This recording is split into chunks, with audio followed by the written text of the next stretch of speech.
Buen día a todas y a todos, sean bienvenidos. Un gusto estar compartiendo de nueva cuenta una mesa con el doctor Clicerio Coello, a quien agradezco siempre la confianza y el impulso para escribir esta obra. Me siento muy feliz también de estar compartiendo la mesa con mi querido amigo el doctor Alfonso Herrera, a quien admiro y aprecio mucho. Y también es un gusto contar con la presencia del doctor Julio César, comisionado del Info Ciudad de México, a quien también te agradezco el apoyo para poder escribir esta obra. Agradecer también a todo el público que nos acompaña, a mi pequeño hijo que está aquí enfrente, y obviamente y especialmente al Tribunal Electoral por abrirnos este espacio de comunicación, de diálogo y de reflexión sobre diversos temas en materia electoral. Pues como ustedes saben, pues fui la autora de este libro, así que yo más bien estoy esperando los comentarios que hagan los doctores sobre la obra. Y quisiera nada más platicarles de manera breve cuáles fueron los objetivos para escribir sobre ella. Y digamos que principalmente el objetivo principal era explicar un poco sobre los límites a la libertad de expresión de los servidores públicos. Sin embargo, después el interés surgió más por problematizar y por analizar cuáles son las complicaciones que se establecen en este sistema sobre las restricciones a la libertad, pero también problematizar sobre la eficacia de este modelo. Para tales efectos, el libro está compuesto en 4 grandes apartados. El primero de ellos, hablamos de manera general y desarrollada de cuáles son los límites a la libertad de expresión que encontramos en la normativa constitucional y legal de forma general a los servidores públicos, y luego de manera particular en normas que no necesariamente van dirigidos a ellos, pero que tienen un cierto matiz al momento de cumplir o de caer en alguna infracción. En segundo término, hablamos sobre las complejidades que han tenido las autoridades electorales, jurisdiccionales y administrativas al momento de operar este modelo desde la reforma del 2007. Una de esas complicaciones, por ejemplo, está en la carencia de un concepto de propaganda gubernamental, algo que debería ser pues el primer paso para poder establecer restricciones a la libertad de expresión de los servidores públicos, y resulta que pues no tuvimos un concepto claro de lo que era propaganda gubernamental. Recordemos que cuando se implementó el nuevo modelo de comunicación política, se delegó al legislador federal la facultad de emitir la ley reglamentaria del artículo 134, y pues hasta el día de hoy no tenemos una norma que establezca todos los parámetros necesarios para poder implementar la reforma.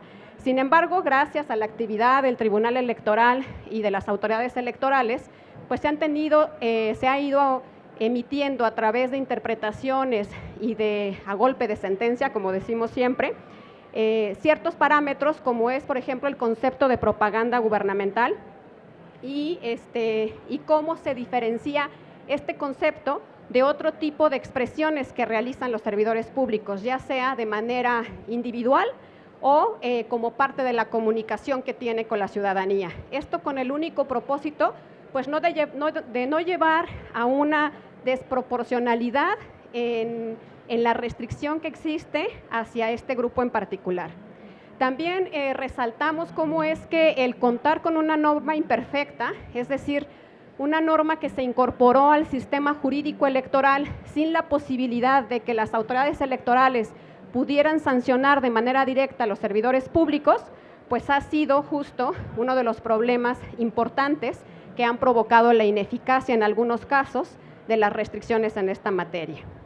Y hacemos también la observación sobre cómo se trasladaron algunas reglas relacionadas con la difusión de la propaganda gubernamental a los mecanismos de participación ciudadana, y hacemos pues algún comentario respecto a si esto pudo haber sido de una manera distinta o con una diferente reflexión. Para este tema en particular, sobre los límites a la libertad de expresión, quisimos tener la atención especialmente en la posibilidad o en la imposibilidad que tienen las autoridades electorales para establecer una sanción directa a los servidores públicos en donde estamos causando dos cuestiones importantes. Por un lado, puede ser la desproporcionalidad en las sanciones, porque al delegar en un órgano, a muchas veces político, la sanción de una conducta de un servidor público, puede causar una sanción desproporcionada. Pero por otro lado, también la impunidad. Y revisamos de manera particular el caso del presidente de la República. En este punto me gustaría hacer un comercial, porque el próximo sábado, justamente, el doctor Roldán Chopa va a estar presentando en este mismo foro un libro sobre la sanción en derecho electoral. Les recomiendo mucho su lectura porque en este libro él analiza también la parte relacionada con si es posible o no sancionar a la presidencia de la República cuando comete infracciones de carácter electoral administrativa, y pues hace una reflexión interesante. Ya me adelanté al comercial. También, también expresamos por qué la incorporación de las restricciones a la difusión de propaganda gubernamental en estos ejercicios de participación ciudadana tienen que llevar un objetivo distinto y pueden en algunos casos hasta limitar de manera exorbitante la difusión de propaganda o de información hacia la ciudadanía. Y por último, hacemos un apartado de derecho comparado para evidenciar que México no es el único país que ha incorporado restricciones a este tipo de grupos, a los servidores públicos, sino que también existen otros sistemas con mayores libertades para los funcionarios. Esto con la finalidad de que analicemos si nuestro sistema debe cambiar para ofrecer mayores libertades a los servidores públicos o tiene que seguir operando las restricciones debido a las características particulares de nuestro país. Y aquí solo concluyo retomando una reflexión que nos hizo el día de ayer, una mesa que compartimos sobre acciones afirmativas con Alan García, coordinador de la Unidad de Graves Violencias a los Derechos Humanos de la Oficina del Alto Comisionado de las Naciones Unidas, en cuanto a que estamos viviendo a nivel mundial una situación de amenazas constantes a los derechos humanos, en esta atmósfera donde parece que los gobiernos tienden al autoritarismo. Por tanto, en mi opinión, sigue existiendo la justificación para que en México haya una modulación a la libertad de expresión de los servidores públicos, especialmente en aquellos que detentan el Poder Ejecutivo, ya que son ellos los garantes fundamentales de los derechos humanos. Y por tanto, el poder limitar la injerencia o la influencia que puedan tener respecto de sus comentarios a la ciudadanía es una forma de evitar una presión que pudiera causar incluso hasta lesiones graves a los derechos de otros o de terceros. Pues muchas gracias y bueno, pues ahora cederé el micrófono a mis compañeros para escuchar también sus reflexiones al tema. Adelante, Alfonso.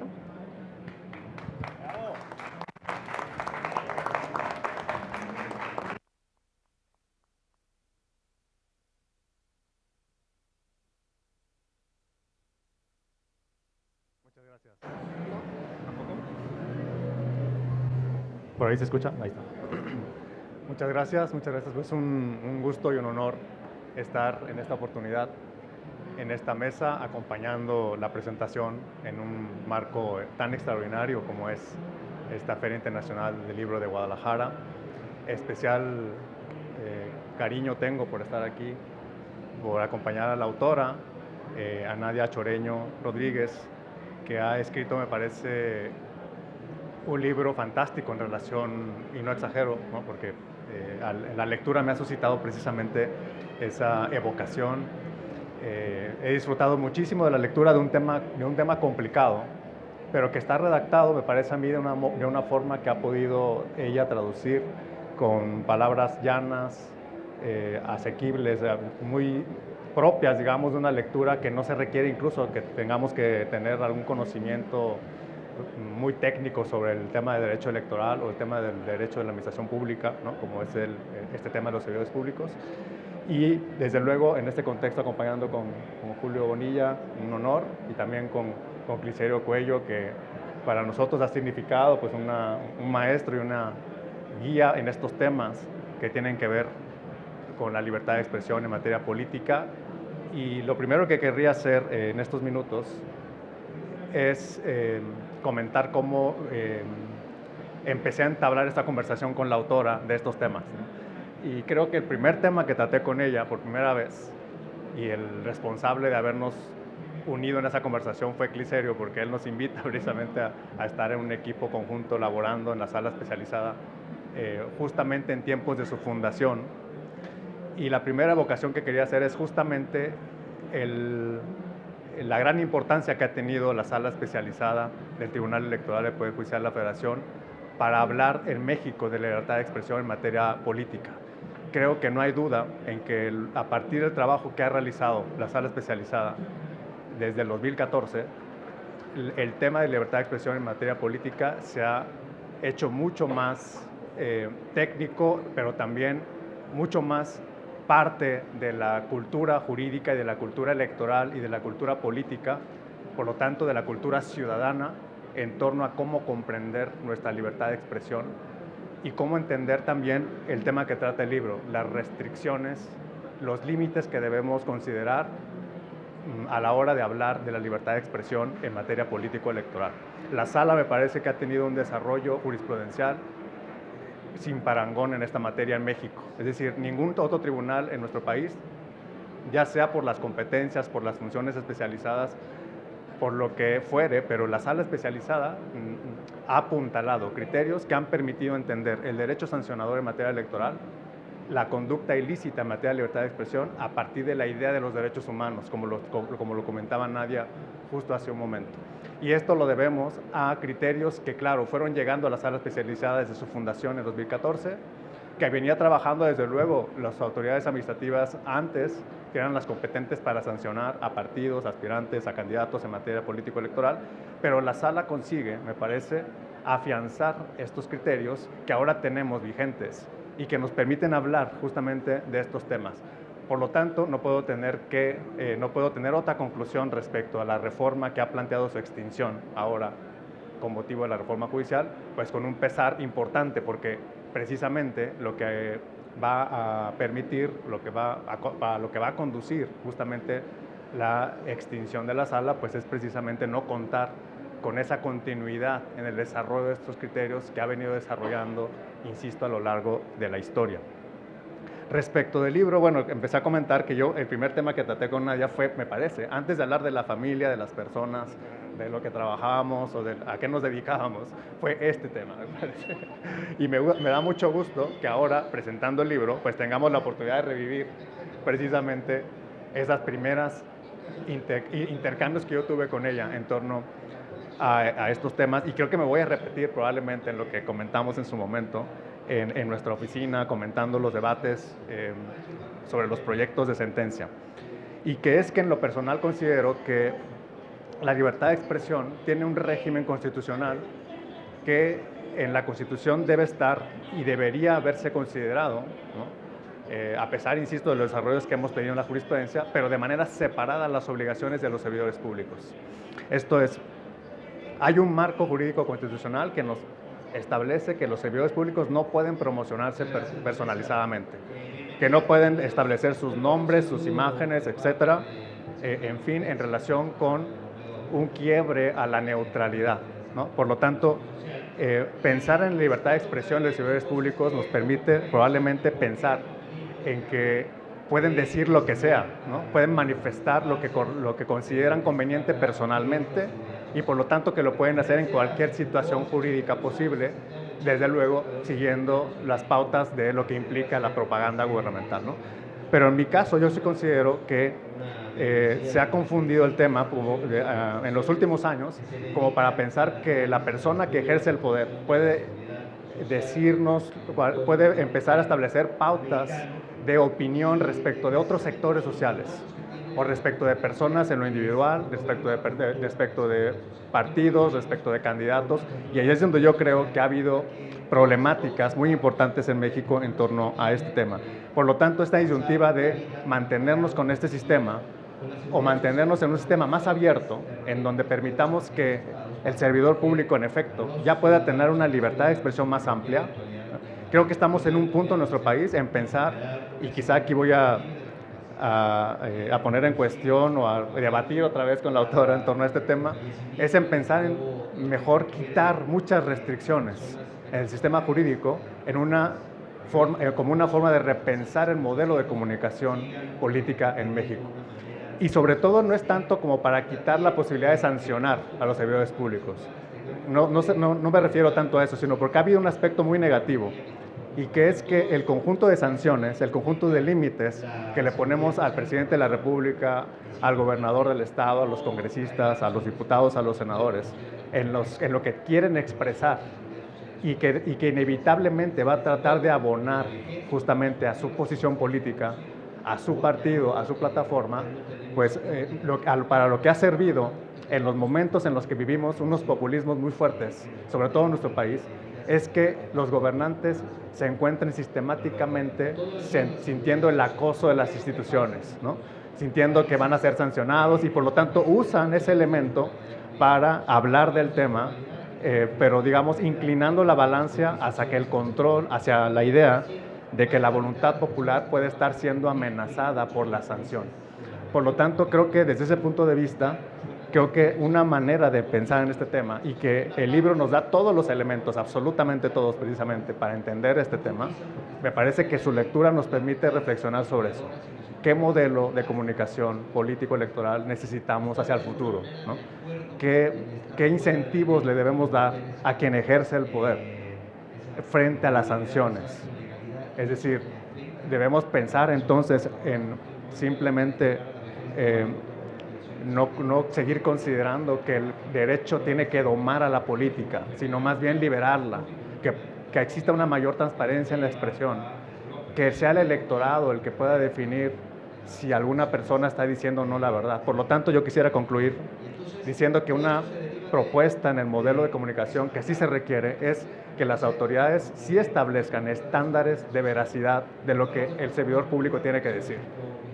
Me parece que la fake news, la posverdad, que ha terminado con la opinión pública, que ha tergiversado la opinión pública, tiene que llevarnos a considerar de que los órganos electorales, yo creo que más bien tienen que reflejar y transparentar que los servidores públicos tienen que establecer, tienen que ser contrastados con la verdad. Y a partir de ahí, la verdad estandarizada en la jurisprudencia puede generar un diálogo con el servidor público de manera permanente y pueda darnos mejores incentivos para nuestra democracia. Les agradezco mucho su atención y agradezco otra vez a la autora y por su paciencia y su tiempo.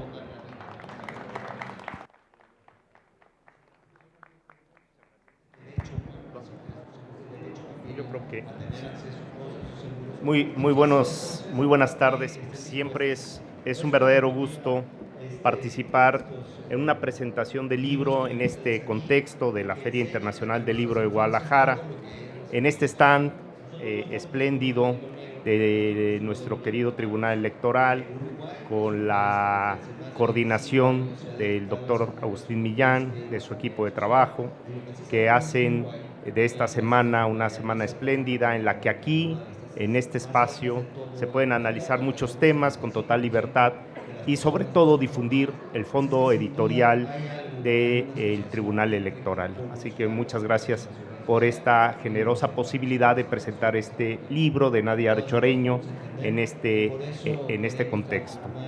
Y desde luego, para mí es un verdadero gusto compartir esta mesa con grandes amigos de muchos años, con el comisionado Julio Bonilla, con Alfonso Herrera y desde luego con la autora Nadia Choreño, con quien además tuvimos la oportunidad de fundar la sala especializada hace 10 años, junto con Alfonso y Nadia, pues integramos el primer equipo jurisdiccional con otros compañeros, compañeras, para echar a andar, digamos, la sala especializada.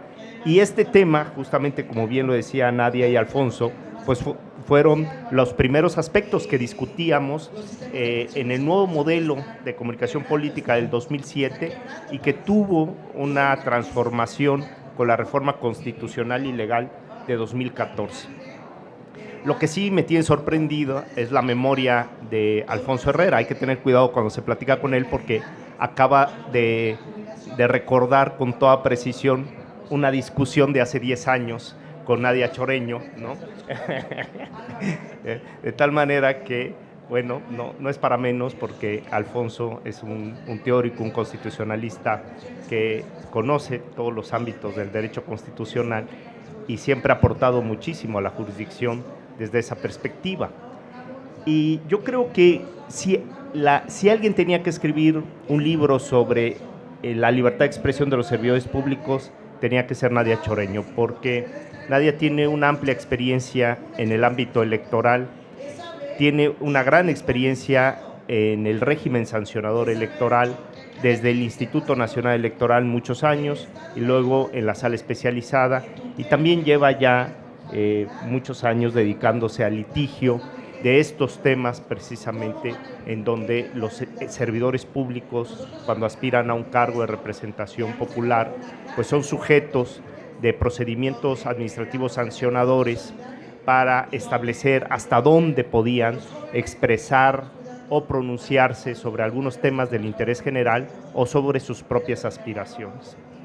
El punto de partida del libro es el análisis del sistema jurídico y de las restricciones que tienen los servidores públicos en el ámbito político electoral, así como la jurisprudencia que el Tribunal Electoral ha establecido sobre los límites de la libertad de expresión de los servidores públicos.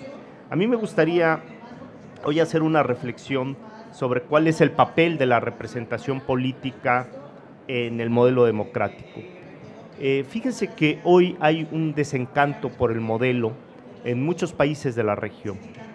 Hace unos días se acaba de publicar la encuesta de satisfacción con la democracia, esta encuesta que se conoce como Global Satisfaction with Democracy, en donde se puede advertir la preocupación que existe sobre los bajos índices de satisfacción con los modelos democráticos. Fíjense, algunas cifras. En Estados Unidos, solo el 31% de las personas están satisfechos con el modelo democrático. Solo el 31%. Claro, acabamos de tener unas elecciones en donde probablemente el resultado de esas elecciones sea el síntoma del desencanto con el modelo. En México somos de los más altos de América Latina y del continente americano. Estamos por arriba del 50% junto con Canadá. Somos los dos países de América que tiene la mayor satisfacción con el modelo democrático. Es decir, en México se sigue pensando que la forma de fortalecer a la democracia es con más democracia, en donde la representación política sigue jugando un papel importante, en donde ir a elecciones, ¿no?, es importante para resolver los problemas del contexto social. Y esto en la apreciación de la sociedad es muy importante, fíjense. Pero Perú tiene el 11% de satisfacción con el modelo democrático. El 11%, es decir, casi el 90% de la gente ya no cree en el modelo. Y esto debe prendernos las alarmas de quienes nos dedicamos al derecho constitucional y al derecho electoral. Colombia, el 21%. España, el 30% de los españoles tiene una aceptación o una satisfacción con el modelo. El 70% ya no confía en el modelo. Fíjense. Grecia está en el 20% de satisfacción. ¿Qué le está pasando al modelo democrático en el mundo? Tenemos que reflexionar sobre eso y también sobre la crisis de la representación política.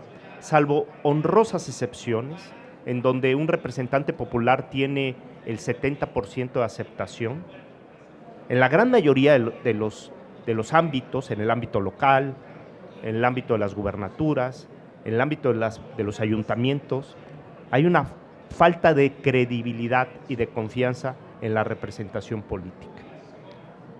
Y entonces esto nos tiene que llevar a una reflexión. O mejoramos el modelo democrático con más democracia para que la ciudadanía se sienta parte, que forme parte, que sus decisiones sean tomadas en cuenta, o mantenemos los esquemas de la lejanía entre la representación política y la ciudadanía, que lo único que mina es al modelo democrático. Yo he estado haciendo una serie de reflexiones en los últimos años sobre por qué hoy hay tanto desencanto por el modelo y por qué en determinados ámbitos, sobre todo en el ámbito local, no se cree ya en la representación política. Si no, veamos las encuestas de qué credibilidad tienen los legisladores, los jueces, y aparecen muy mal calificados. La ciudadanía no confía ya en la representación política. Y de esto nos tenemos que hacer cargo desde la perspectiva teórica, al menos. Fíjense. Entonces también hay que reflexionar si las restricciones están funcionando. Y yo solamente hago un planteamiento sencillo. Si la forma de conectar o de construir puentes fidedignos de comunicación entre la representación política y la ciudadanía es la acción comunicativa, ¿cómo puedo generar puentes fidedignos de comunicación entre la representación política y la ciudadanía si rompo las vías de comunicación? Si le digo al servidor público, no hables. Si le digo al representante político, no puedes hablar, no te puedes mover, no puedes aparecer, no puedes discutir, no puedes debatir. Lo saco de la escena de lo político y no construye puentes fidedignos de comunicación con la ciudadanía. Lo que hoy necesitamos es reconstruir los puentes fidedignos de comunicación entre la ciudadanía y la representación política que permita la rendición de cuentas, que permita el cuestionamiento directo, que permita al servidor público explicar sus acciones, que permita construir los puentes fidedignos de comunicación o el modelo de la acción afirmativa que Habermas en el modelo democrático tanto ha defendido. Pero cuando desde la perspectiva jurídica decidimos poner excesivas restricciones a la comunicación política, entonces nosotros mismos estamos cancelando los puentes de comunicación, estamos alejando, encerrando al servidor público frente a la ciudadanía, estamos alejando al servidor público de su base social. Y eso también, porque cuando estoy hablando de los puentes fidedignos de comunicación, estoy hablando de la comunicación de ida y de vuelta, porque entonces no se tiene la percepción del contexto social, porque entonces no se entienden cuáles son las necesidades de la sociedad, porque van a foros servidores públicos y pareciera que viven en un mundo en el que no viven los ciudadanos. Cuando se dice, no, es que en nuestro ámbito todo está perfecto, todo se hace muy bien y en las encuestas apareces muy mal calificado. Pues es que tú tienes una percepción de tu realidad encerrado en tu oficina, que crees que estás haciendo bien el trabajo y la sociedad no lo está percibiendo. Probablemente lo estés haciendo bien, pero no lo estás comunicando. Y cuando dices, es que no puedo comunicar porque tengo restricciones para comunicar, entonces algo está pasando en el modelo democrático. La otra alternativa es fortalezcamos el modelo democrático con más democracia, más debate, más pluralismo político, que nadie se llame al asombro frente a las ideas contrarias, frente a la polarización de las ideas, porque el pluralismo político como base esencial de la democracia es polarizar, discutir, analizar, debatir. Si queremos ideas homogéneas, pues entonces no somos demócratas. La intención de la democracia es administrar institucionalmente las divergencias. Sin divergencia no hay modelo democrático. ¿De qué manera entonces podemos debatir libremente? Dejando que todo mundo exprese sus puntos de vista y habrán otros que le contrarresten. Si se hace comunicación sobre la política pública, sobre las acciones gubernamentales y si estas no son eficientes, pues la ciudadanía, los periodistas, los medios de comunicación, la oposición podrá plantear sus objeciones, podrá generar un debate. En el modelo democrático debemos privilegiar la pluralidad, la divergencia de ideas, no el pensamiento único, y eso solamente lo podemos lograr con acción comunicativa. Yo creo que estamos en un momento de grandes reflexiones. La percepción que tiene el servidor público sobre su trabajo no es la percepción que tiene la ciudadanía sobre la representación política, lamentablemente. Y de eso, repito, creo que nos tenemos que hacer cargo. Tenemos que reconstruir los puentes fidedignos de comunicación entre la ciudadanía y la representación política. La representación política tiene que rendir cuentas, pero también no puede huir al debate de los temas de interés general. Y el derecho y la interpretación de los principios y de las normas constitucionales deben de estar al servicio de la sociedad y de la democracia. Porque si bien es cierto, hay restricciones en el modelo constitucional para no usar los recursos públicos para favorecer a una fuerza política o para no difundir propaganda gubernamental en tiempos de campaña, eso, la propaganda gubernamental, obviamente los logros del gobierno para influir en los procesos electorales, digamos que es un tema que en el ámbito de las restricciones debe mantenerse. Pero eso es una cosa y otra cosa es el libre debate sobre los aspectos de interés general, el cuestionamiento a los servidores públicos, la rendición de cuentas, el pluralismo político y desde luego la libertad de expresión. Yo concluiría que en este momento lo que necesitamos pensar, si queremos fortalecer el modelo democrático y la coyuntura de nuestro país, en donde hay una gran satisfacción por el modelo, a cambio de otros países, donde todavía tenemos más del 50% de la sociedad satisfecha con el modelo democrático y consideran que su voto sí tiene una fuerza y un poder, que su voto sí transforma realidades. Entonces, lo que tenemos que aprovechar es cómo mejoramos y construimos mejores puentes fidedignos de comunicación para salvar al modelo democrático de los desencantos futuros y cómo fortalecemos la democracia con más democracia. Muchas gracias.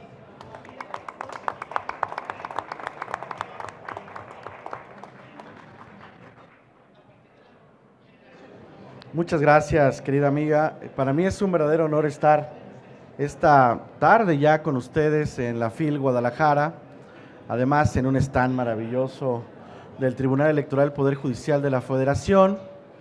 Primero con la autora, que es una gran amiga, que coincidimos en los estudios de licenciatura.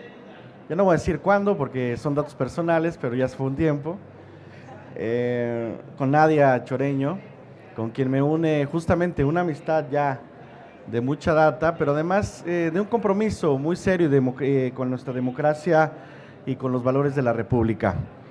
Y también decir que tengo la satisfacción el día de hoy de encontrarme frente a dos de mis que considero maestros en esta materia, don Alfonso y don Cliserio. A Cliserio naturalmente lo conozco ya también de hace un buen tiempo, querido amigo, además que ha dejado una huella imborrable al frente de la sala especializada y que hoy tiene además la posibilidad de ratificar varios de sus criterios que produjo al frente de la sala en esta materia particularmente, y que entiendo que con Nadia debatieron profundamente estos temas, ¿no? Y a don Alfonso, que no tenía el gusto de conocerlo físicamente, pero que debo decirles que lo leo y lo leo mucho, y para mí es un referente. Entonces, a ver, este tema en efecto es un tema sumamente interesante por lo que representa para el debate democrático del siglo XXI en nuestro país.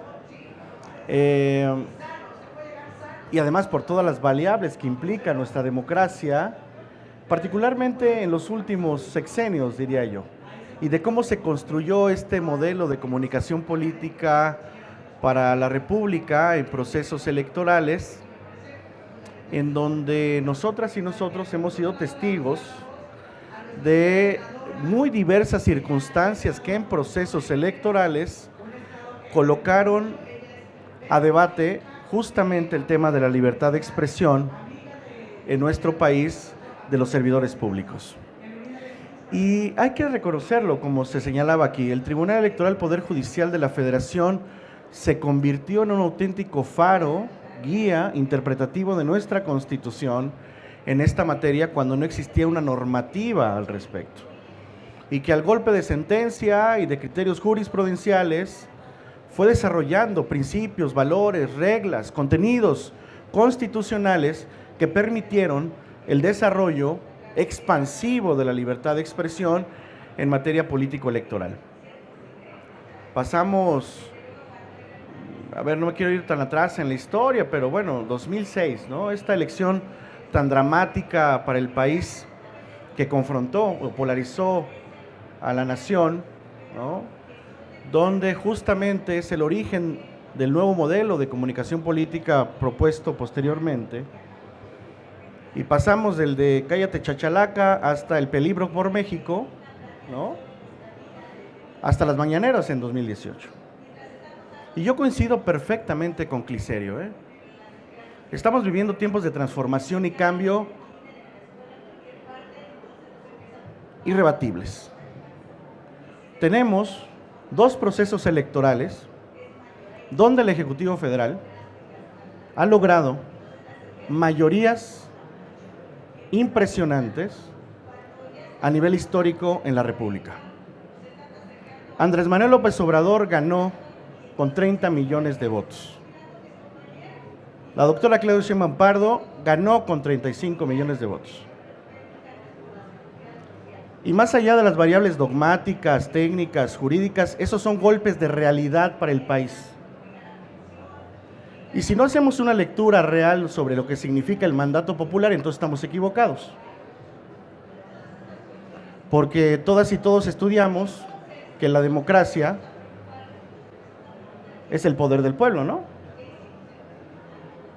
Y a menos que rebatamos esto, debemos decir que en nuestro país el mandato popular ha colocado a la presidencia de la República, a la presidencia constitucional de México, en las últimas 2 elecciones con una alta legitimidad, justamente para procesar incluso cambios profundos en el sistema institucional y constitucional mexicano. Y yo diría que, bueno, a México le hacía falta una sacudida, porque el modelo tradicional en el que vivíamos me parece que necesitaba una transformación. Una transformación que además es un mandato popular.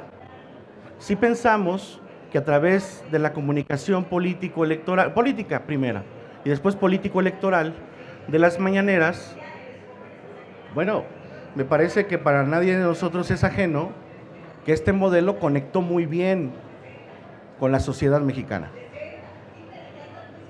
Andrés Manuel López Obrador alcanzó a tener los niveles de aceptación popular más altos de los dirigentes o de los presidentes de la República en los últimos 30 o 40 años. Y eso es a propósito de lo que dice mi maestro Cliserio. La oportunidad que se le dio a través de la tribuna de conectar diariamente con la gente, de explicarle, de decirle, de hacer, y además de ser cuestionado públicamente. Y si pensamos en una premisa de Norberto Bobbio, en uno de sus libros que para mí es una joya, escrito en 1984, que es El futuro de la democracia, Norberto Bobbio, y parafraseo, decía que la transparencia en democracia es el ejercicio del poder público en lo público. ¿Y qué más público es que el primer mandatario, la primer mandataria del país, todas las mañanas comunique con la gente? Para ser cuestionado, sí, para explicar lo que está haciendo también. Pero es una forma de afianzar el conocimiento de lo público. Podemos o no estar de acuerdo, y para eso hay otros agentes en el modelo democrático centrales en el modelo, que son, por ejemplo, los medios masivos de comunicación, la prensa, la radio, la televisión, y hoy, si me aproximan un poco más, las redes sociales. Hoy no solamente nos enfrentamos a un modelo unidireccional de comunicación. Todas y todos tenemos en nuestras manos este aparato que nos permite comunicarnos con el poder de manera vertical y horizontal. Si algo no nos convence de quien nos está gobernando, ya no esperamos a que Televisa, TV Azteca, Milenio, Heraldo nos digan qué significó para ellos un mensaje del poder, ¿no? Nosotros hoy tenemos la capacidad de cuestionar al poder a través de esto. Estamos a un clic de decirle al presidente de la República, a nuestros congresistas, al Poder Judicial, si estamos o no de acuerdo con el modelo.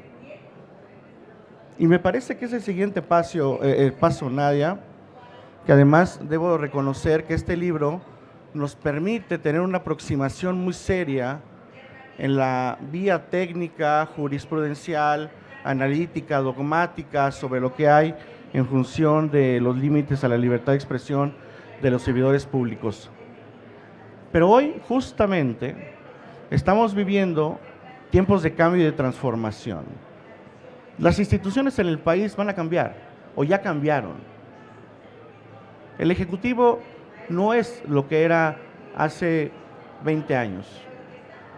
El Congreso también se transformó. ¿Y qué decir hoy del Poder Judicial de la Federación? Son momentos en los que nosotros tenemos, y me refiero como mexicanas y mexicanos, como especialistas, como analíticos, como sociedad civil, en fin, de aprovechar esas oportunidades de cambio y de transformación. ¿Para qué? Desde mi perspectiva, para defender los principios, los valores, las reglas elementales de cualquier democracia. Porque ya sé, y me van a decir, a nuestra democracia siempre le hemos exigido muchísimo, muchísimo, y queremos que en democracia todo se resuelva. Y cuando nos gusta algo, levantamos la mano a la democracia. Cuando no nos gusta, aporreamos a la democracia. Bueno, yo les diría, como le digo a mis alumnos de la universidad, y con esto cierro: ¿somos demócratas, sí o no? Y fuera máscaras. El poder se gana por un voto, ¿sí o no? Y se gana por 35 millones de votos, y se gana por 30 millones de votos, y el mandato popular es el que se tiene que respetar. Y el mandato popular no está a debate. Si debatimos lo que en las urnas está sucediendo, entonces estamos, disculpen ustedes, traicionando nuestros principios y valores democráticos. Muchas gracias. Bueno, pues se nos agotó el tiempo, siempre nos pasa esto en este tipo de ejercicios. Agradezco a todas y a todos el tiempo que destinaron a esta charla. Quiero hacer el comercial de que el Info Ciudad de México nos trajo varios ejemplares del libro por si quiere alguien llevarse alguno. Agradezco a los doctores esta exposición, ya me acordé de las discusiones que teníamos con Alfonso Herrera. Y bueno, creo que todos coincidimos en que efectivamente está en crisis el sistema de comunicación política de nuestro país, y bueno, que nos viene un reto importante, ¿no?, tanto para las autoridades como para la ciudadanía en la elección judicial, teniendo actualmente el marco constitucional que tenemos ahora, ¿no?, es decir, la salvaguarda del principio de imparcialidad y neutralidad. Muchas gracias a todas y a todos, y nos vemos muy próximamente.